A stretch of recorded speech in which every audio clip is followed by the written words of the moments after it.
You know what, guys? It is the holidays, and with that being said, something has been heavy on my mind.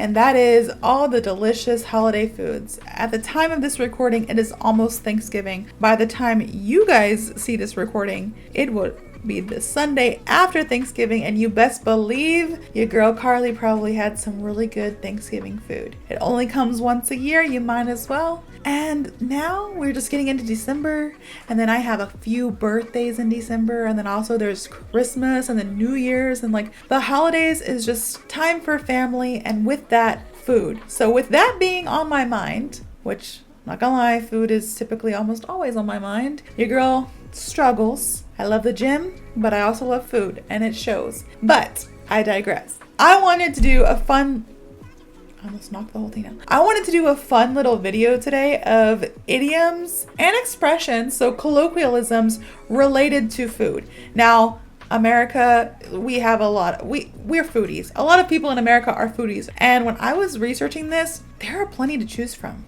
I was actually shocked, and I knew 99% of them. I'm like, man, we really do use food a lot in everything that we do and say. But I took maybe 3 or 4 that I thought were super common, and I compiled them, and I got the definitions. I got some examples for you all, and we're gonna go over those today. Food related colloquialisms. I think most of them are idioms, and I have like maybe one expression. So the first one we're gonna go over today is take the cake.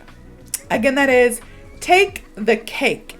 And this is an idiom that just means to be the most remarkable or foolish of its kind. To be the most remarkable or foolish of its kind. Now you might be like, yo, remarkable and foolish are on opposite ends of the spectrum, so which one is it? We usually use take the cake in a foolish way for sarcasm, you know? And then you can be like, oh, it takes the cake like it's really good, a more remarkable way. We use that everyday normal life. But when we say, oh, it takes the cake for somebody being dumb or doing something very foolish, most of the time we're like kind of being low-key sarcastic, but then sometimes we're just like, no, you really are. You take the cake, man. You really are dumb. You know, it's not nice of us to say it, but we say it. So an example sentence for you all is, I've heard some ridiculous excuses, but claiming that your dog ate your homework really takes the cake. One more time. I've heard some ridiculous excuses,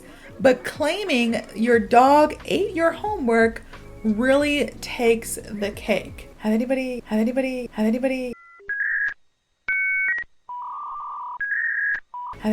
used this before? You see it in movies all the time. I've heard it my whole life growing up. People are like, oh, my dog ate my homework. Has anyone actually experienced this before? Has your dog actually ate your homework? I feel like it's probably not a thing. I don't know where we came up with this excuse. I don't know who thought it would be a good excuse to use. I may have tried it back in the day, and then my teacher was like, Carly, I know your mom and you don't even have a dog. And I'm like, awkward. All right, let's move on. But this excuse really does take the cake. And as a teacher myself, I can really think of a million other excuses that I've heard that seem valid from my students. But if I had a student that said this to me, I would be like, it ate your homework. Your dog ate your homework. That's cool. No, fail. No, I'm not that harsh of a teacher, but I really I would be like, yo, just tell me the truth. Like, I'm cool, I'm hip, I'm cool, I'm fun. And I would be like, just tell me what really happened. You know, let's talk this out. Let's negotiate here. You don't have to lie. So this example, you know, the dog ate my homework really takes the cake. Another thing, a quick little story to go along with this, takes the cake. I was just talking to my parents a few days ago about when I was a kid and how I never got in trouble at school. I got in trouble a lot outside of school with my parents, but at school I never got in trouble. But there was this one time that I went to the principal's office for cheating on a spelling test. Now I tell you, look at me, I'm looking at you. I did not cheat on that spelling test. I did not. I had my spelling words that my mom and I would write down and practice. I had them on my spelling notebook, and I had them like this, all right? So like you could see them because my notebook was folded backwards. The teacher was like, put it in your desk, let's take the test. I put it in my desk, and then I put my clear pencil box on top of it. I can't believe this is like 30 years later. I'm still pleading my case. I put my clear pencil pouch on top of it. and you could kind of see through, but I wasn't looking at it. I did my work and I finished and I flipped my paper over and I was done. And then I looked down at my pencil pouch because I was going to grab my pencil sharpener, and my teacher was like, "Oh, you're cheating." So yeah, I got in trouble, and I was terrified to tell my mom because I'm like, if I was going to cheat on something, I would cheat on math or science. Why would I cheat on spelling? The one thing that I'm actually really good at, why would I cheat? I'm not going to give my mom this principal slip. I'm not going to do it because it's fake news. It's not true. I didn't do it, you know?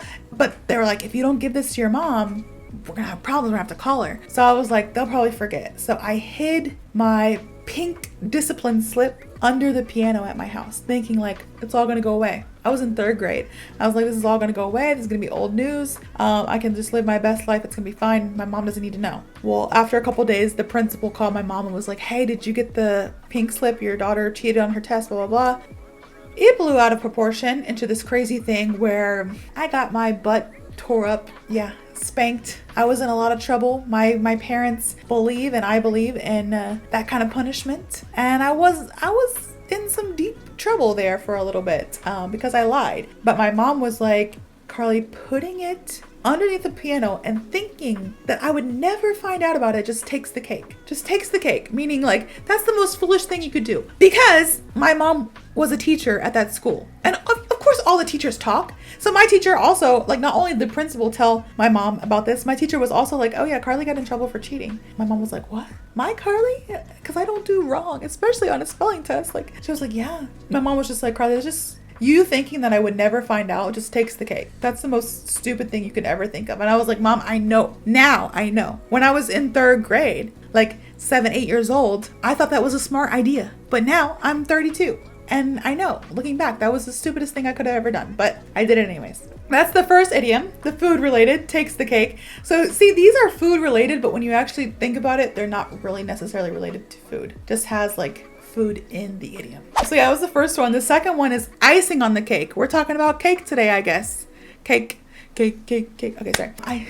My ADD sometimes gets the best of me. Icing on the cake is another idiom. So we have the first one is an idiom. This next one, icing on the cake, is an idiom, and it means something positive that enhances a situation that's already good. All right, so you have a situation.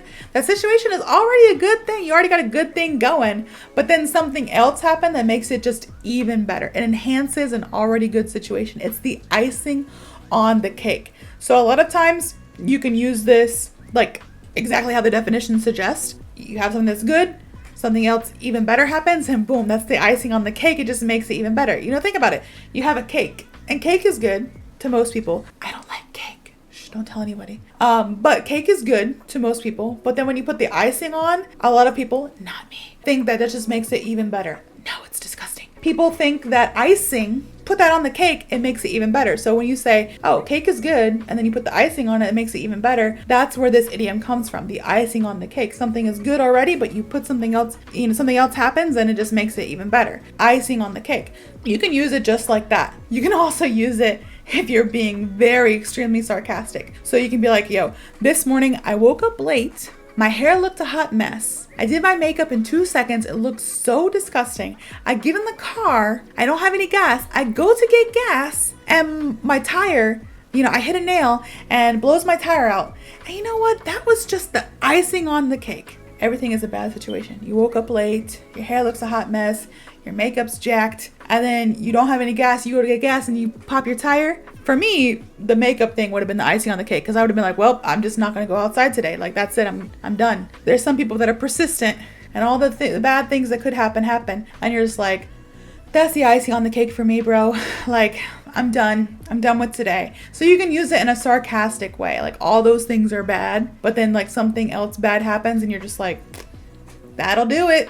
That'll do it. I'm done. I'm not having a good day. It's the icing on the cake. So typically the exact definition is something good and then something better that just makes it even better. And you're like, oh, that's the icing on the cake. And it's a good thing, but we can use it sarcastically as well. And we Americans love sarcasm. All right. So you'll hear it both ways. You'll hear it and you're like, that's probably sarcasm. If they're talking about something really bad and like, whoa, this is just the icing on the cake, I can't, that's sarcasm. But if they're talking about something good and they're like, yeah, you know, I got this new job and not only do I get 30 vacation days a year and I get free healthcare, but the icing on the cake is that it's fully remote, which means you can work from home. See, that's a good thing. See, but we can use it sarcastically as well. So an example for you all is the concert was incredible and meeting the band afterward was just the icing on the cake.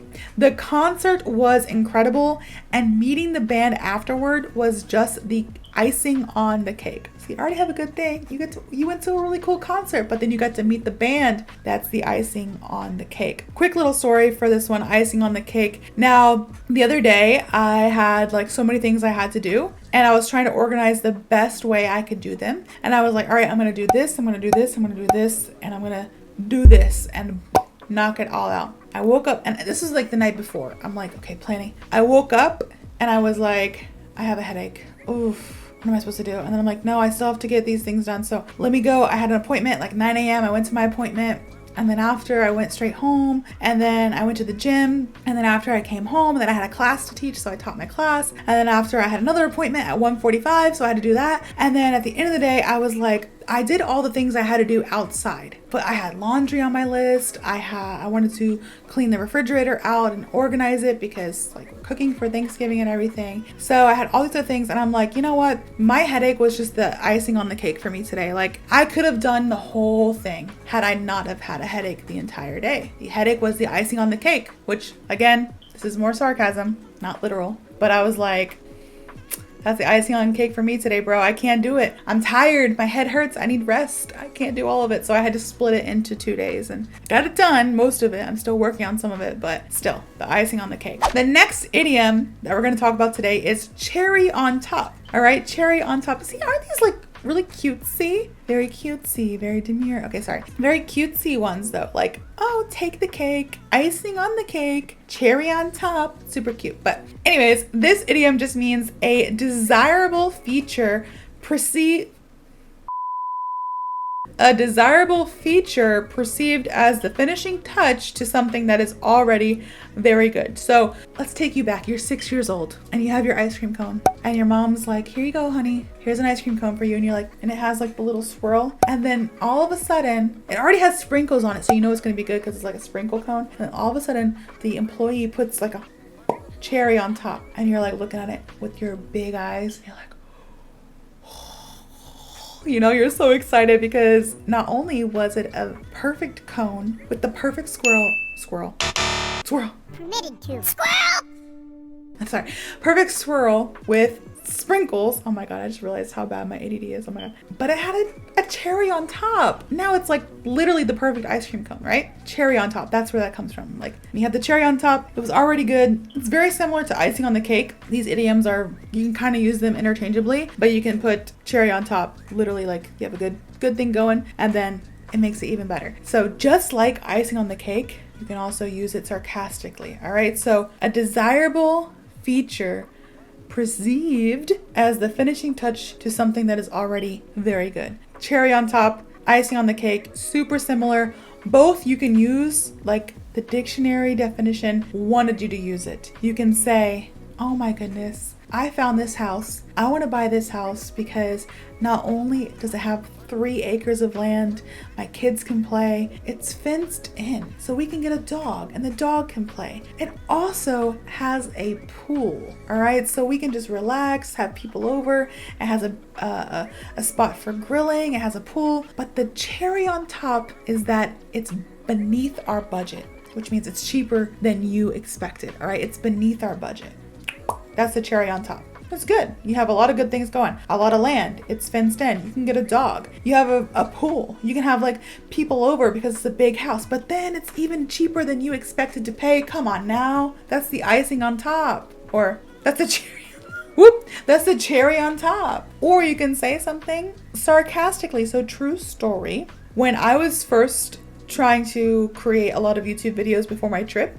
We were doing a lot, trying to bank a lot of videos before I went on vacation because we were going to be gone for 5 weeks. So we had to make sure we had enough content to at least cover the 5 weeks. But I wanted to have a couple extra weeks so that I can adjust beforehand and after. So we had about almost 2 months worth of content we had to create. And at first it was fine. It was no big deal because I have a lot of ideas. Like, I have a lot of ideas for YouTube and I can do a lot of things, and I literally have so many things left to teach you guys. It's crazy. But it started to become increasingly more difficult because I wanted things to be different. I didn't want things to be the same while I was gone. You know, I wanted to try new things here and there. And also my poor husband, who is my editor, he was trying to get everything done and edit everything before we left. So for me, the cherry on top was when I was trying to create my thumbnails, and it was like really late one night, and I was just trying to mass create thumbnails. Like, I did like 6 or 7 thumbnails that night, and you know, trying to come up with the perfect idea and like everything, and then nothing saved. Nothing saved. The whole time I thought I was uploading them to my Google Drive, nothing saved. And I was like, all right, I'm going to bed. That's a cherry on top for me. I'm done. I'm done today. I can't do this no longer. I'm going to start fresh again in the morning. But the cherry on top is just all that work for nothing. Now, luckily, I used Canva, and Canva saves some of them, but not all of them, because I remixed some. So it was a little crazy there for a second. But again, in the sarcastic form, that was a cherry on top for me, because I was like, all that work for nothing. I'm done. I'm going to sleep, and I will finish this tomorrow. So an example sentence for cherry on top is: the vacation was fantastic, and the unexpected upgrade to a luxury suite was the cherry on top. The vacation was fantastic, and the unexpected upgrade to a luxury suite was the cherry on top. Already a good thing, but then it got even better. The cherry on top. The last one real quick here that we're going to go over today is actually an expression, and I think I've either done a video on this before or I've mentioned it before, and it is brownie points. All right, brownie points. And this is just credit for a good deed. Boom. That's the definition. Credit for a good deed. Brownie points. If you do something good, you want to get recognized for it, or you do something good in hopes that you get recognized for it, you can say that you're looking for brownie points. An example is at work. I have one coworker who, how do I put this nicely, is a butt kisser upper. That's not nice at all. But no, I have this one coworker who likes to just go above and beyond for the sole purpose of just recognition. Like, they don't want to do it for the company. They don't want to do it because it's their job. They don't want to do it for any other reason. They just want somebody to say like, good job, gold star, you know? So we can say that that person just wants brownie points. The person just wants credit for doing something good. Just wants brownie points. And if you're watching this and you're my coworker and you know exactly who I'm talking about, shh, no, you do not. We're not going to talk about that. I'm not going to stir up any drama. But you know who you are if it's you that you're watching. Yeah, you should know who you are. Anyways, moving on. An example sentence for brownie points is: he earned some serious brownie points with his boss by staying late to finish the project. He earned some serious brownie points with his boss by staying late to finish the project. So you guys, it's the holidays. Food is everywhere. And today I gave you, let's see, 4 different colloquialisms. We had 3 idioms. Oh wait, was there 3? Yeah, we had 3 idioms and 1 expression that is somewhat food related. So hopefully you enjoyed this video. Hopefully I didn't make you hungry. If you did, pause, go eat, come back, or you can finish because this is the end of the video, but still, go get you something sweet. If you like this video, please like, comment, and subscribe. Please let me know what you would like to see in the future in the comments, and I hope to see you all in the next video. The next one, idiom, that's that bonsai.